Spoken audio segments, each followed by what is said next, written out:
Professor Charan Rudramurthy is a renowned Tamil poet, academic, and public intellectual. He is currently a visiting associate professor in the Department of Asian Studies at Cornell University and also serves as a faculty member in Sociology, Anthropology, and Criminology at the University of Windsor. Professor Charan is widely recognized for his extensive work on Tamil identity, post-war memory, and the Sri Lankan Tamil diaspora. In addition to his scholarly contributions, he is one of the most important voices in contemporary Tamil poetry, with over 15 volumes published and translated internationally. His work bridges literature, history, and political thought, making him a vital contributor to conversations on justice, reconciliation, and development in the northern east of Sri Lanka. Please join me in welcoming Professor Charan Rudramurthy to the remarks.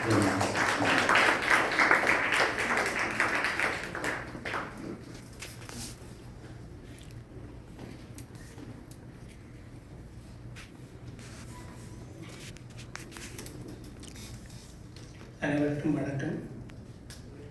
Thank you, everyone. Congratulate the organizers for this great, grand, very ambitious project, but doable. At the same time, I would like to indicate or point out three major challenges, three major international or global challenges that we are going to encounter in implementing this huge ambitious project. And the first major challenge is we really do not have any agency. We really do not have any autonomy or sovereignty in the area where I live in majority in Sri Lanka. Any powerful, organically capable of development projects need to be based on the idea of ownership of the people, and the autonomy and sovereignty of those people. That is one of the key issues that we are facing and we will face, and it is not a very special, unique thing for us. There are more than 350 nations without states in all over the world. They have the same problem. There's will, there's a political will, they have the economic power, but they couldn't do it, they cannot do it simply because no ownership, no sovereignty, and no power. That is one of the challenges. And the second challenge is the entire global south. When I mean global south, that means countries that are not rich. They are completely dependent on the Washington consensus. That is, every single country in the global south is completely dependent when it comes to economy on the US, European Union model in the system, implemented through IMF. They cannot escape. It's a kind of a fundamental issue, challenge. How we can do an autonomous project when the whole country is totally independent, dependent on IMF. And what we call that came as a result of Washington consensus in the 1940s and the dominance of the US dollar.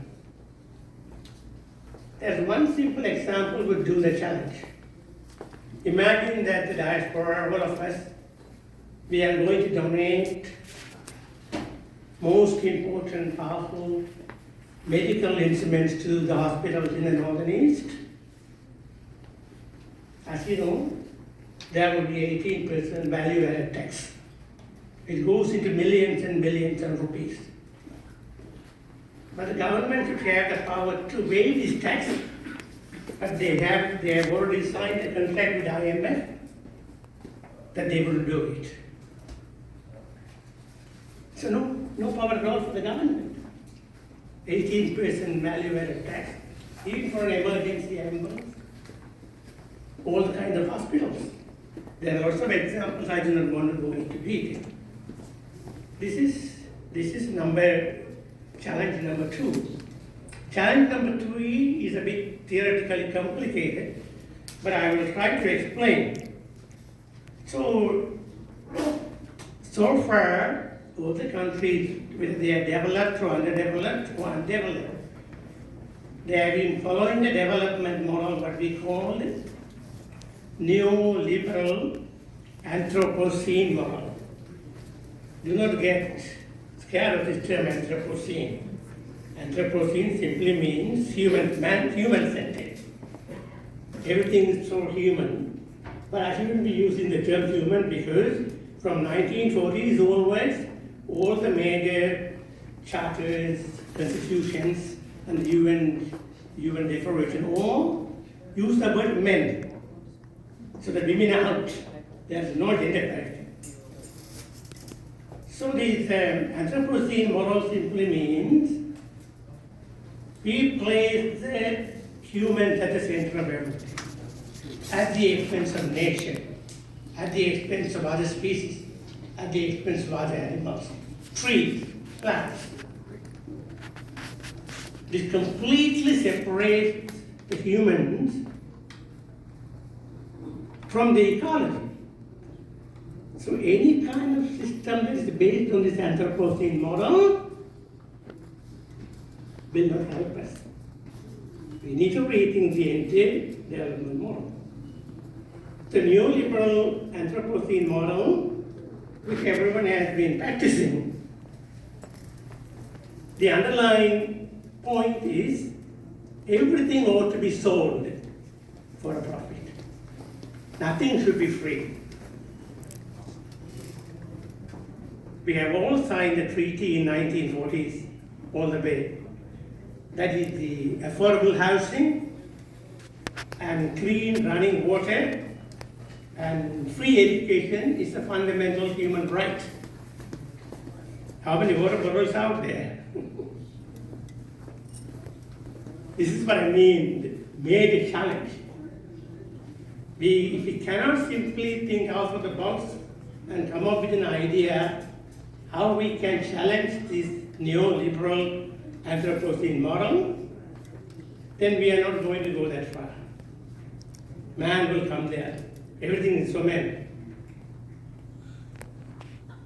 And quickly, what are the options? Do we have any alternatives? In the case of the northern East Sri Lanka, when it comes to development, reconstruction, etc., there is a huge possibility in the diaspora. I would argue we cannot simply separate diaspora and the people that live in the northern east. They are two sides of the same coin. I know that there are really, really bad stereotypes out there about the diaspora people. And we also have certain kinds of stereotypical ideas about the people that live in home. They are dependent. Every time they call and they are asking for money. Those stereotypes should not go, should they? We should not believe in those stereotypes. The common stereotype that I hear from all my relatives and friends in Sri Lanka is that you guys have left us while we were going through pain and war, and now you guys live comfortably and you're helping us. So that is one of the standard stereotypes. We are all in Tamil what we call Odugal, runaways. But I tell them that is not completely true. When the genocide happens, there's an idea, what we call the remote genocide stress, or remote conflict stress, or the remote war stress. We are not there, but how many of us know? How many of us went? Completely in pain, lost their mind. So the pain is shareable, but the degree is different. That is something that is a stereotype we need to eliminate.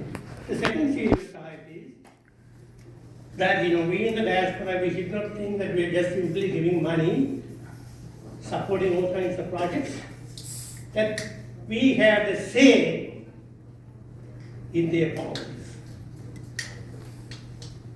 We cannot appropriate their voices. We cannot speak for them. We can only speak to them. We can only speak next to them. One positive and possible diaspora contribution would be, as all of you know, we have about 300 home village associations, Uchanangan, and alumni association. In 2008, a research paper came out and listed the organization, calculated the amount they sent back to the northern needs. It is more than the Canadian government could spend to see.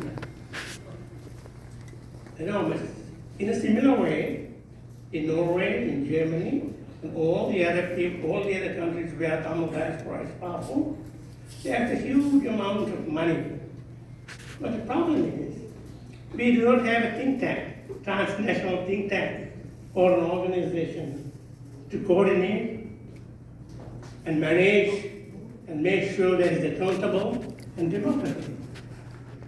So my wish is that this, at the end of the conference, if we could come up with a think tank or an idea how we can coordinate and organize this very powerful contribution of the diaspora. And I wouldn't even want to call it diaspora because concepts have changed. We have moved from diaspora to transnational communities. The diaspora has become very complicated. Not all the diasporas are suffering from pain. We have settled, there are a certain amount of pain, but we have very comfortable transnational communities. We simultaneously belong to more than one country, more than one culture, more than one history, and more than one language. And finally, my last point is what Shelwa talked about, the demographic deficit. Of course, we have demographic deficit, that's a different story. They're talking about the demographic deficit. The pull and push factors for migration, out migration, is extremely high in the north and east of Sri Lanka. People are migrating. People are still migrating. We all say Indaman and Sundaman, but we are running away from them. We cannot blame them, but we need to find some strategic answers to how we can mend or reconfigure this demographic deficit. The one possible way to do is to think about the other transnational communities and diasporas from Croatia, from Italy, and from various other countries. How they convince their governments that they should be allowed to vote, participate in the national elections in their country. Because of that, in the Croatian presidential elections, the diaspora has the power to change the president.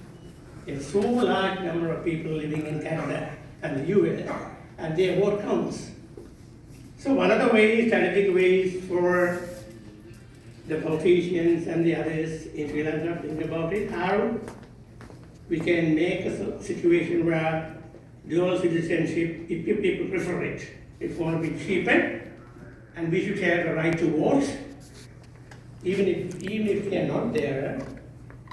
That is going to be a counterpoint. But I have been saying it since 2002. No one really takes it seriously. I know there are certain structural technical problems, but that is one of the ways that we need to do. We can creatively conceptualize how we can make democratic deficit, if not completely gone, but at least manageable. And there are lots of other remarks, and I hope I will be sharing those remarks in the coming years. And thank you so much, and congratulations. Good night.